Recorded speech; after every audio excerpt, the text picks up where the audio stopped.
នាងខ្ញុំសូមអានគម្ពីរពុទ្ធាបទានចែកជា5ភាគដូចតទៅភាគទី1ពុទ្ធវគ្គទី1ពុទ្ធាបទានទី1អ្នកតាំងកៈជាអ្នកប្រាជ្ញជាបុត្រនៃនាងទេវីក្នុងដែនវេទេហៈបានសួរព្រះតថាគតកាលគង់នៅក្នុងវត្តចេតពុនថាបានឮថាប្រសព្វបញ្ញុពុទ្ធទាំងឡាយតែងមានតើប្រសព្វបញ្ញុពុទ្ធជាអ្នកប្រាជ្ញទាំងនោះទ្រង់កើតមានដោយហេតុដូចម្ដេចគ្រានោះប្រសព្វបញ្ញុពុទ្ធដ៏ប្រសើរទ្រង់ស្វែងរកនៅគុណដ៏ធំទ្រង់បានទៅត្រាស់នឹងព្រះអានន្ទដ៏ចម្រើនដោយព្រះសូរសៀងដ៏ពីរោះថាពោធិសត្វទាំងឡាយណាមានការកសាងបានធ្វើទុកហើយក្នុងសំណាក់នៃព្រះពុទ្ធទាំងពួងតែមិនទាន់បានមោក្ខធម៌ក្នុងសាសនានៃព្រះចិនស្រីទេ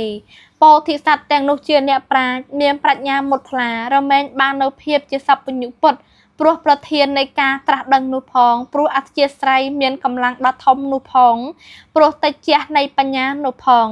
សូម្បីតថាគតក៏បានប្រាថ្នានូវភាពជាព្រះពុទ្ធក្នុងសំណាក់នៃព្រះពុទ្ធមុនទាំងឡាយរាប់មិនអស់ដែលជាព្រះរាជជាហេតុធម៌បរិបូរដោយបារមី30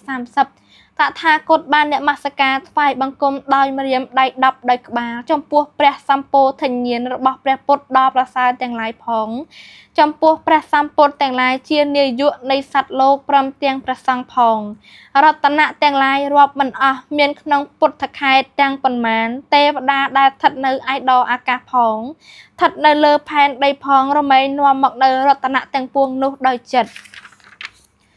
ក្នុងទីនោះតថាគតបានសាងប្រាសាទជាវិការៈនៃកែវមានជាន់ច្រើនខ្ពស់ត្រដែតទៅក្នុងឯដរអាកាសត្រង់ភូមិភាគជាវិការៈនៃប្រាក់មានសសរធ្វើល្អដល់វិចិត្រហើយចែកជាល្វែងល្អហើយជាប្រាសាទមានតម្លៃច្រើនមានក្របជាវិការៈនៃមាសប្រដាប់ដោយឆ័ត្រកំពូលស្រួចជាន់ទី1ជាវិការៈនៃកែវពីទូប្រាសចាកមន្ទិលល្អស្មើពពកដល់ដេរដាស់ដោយឈូកដល់ល្អជាងជាន់ដែលក្រាលដោយមាសដ៏ប្រសើរជាន់ខ្លះវិចិត្រដោយកែវប្រពីលមានពណ៌នៃកែវប្រពីលជាន់ខ្លះមានពណ៌ក្រហមល្អជាន់ខ្លះមានពន្លឺដូចស្លាបអណ្ដើកមាសជាន់ខ្លះភ្លឺផ្លេកគ្រប់ទិសទីអង្គុយដៃកែវបង្អួចសុទ្ធសឹងចាត់ត្រូវរបៀបមានកំរងផ្កាក្លិនក្រអូបជាទីគប់ចិត្តសំយ៉ងចុះមកតាមចម្រឹងទាំង4និងតាមសន្ទះបង្អួចជាន់ប្រាសាទទាំងឡាយមានពណ៌ខៀវលឿងក្រហមសនិងពណ៌ខ្មៅសុទ្ធដែលប្រដាប់ដោយផ្ទះកំពូលដ៏ប្រសើរតាក់តែងហើយដោយកែវ7ប្រការសូមអនុមោទនារងចាំស្ដាប់នៅភាគបន្ត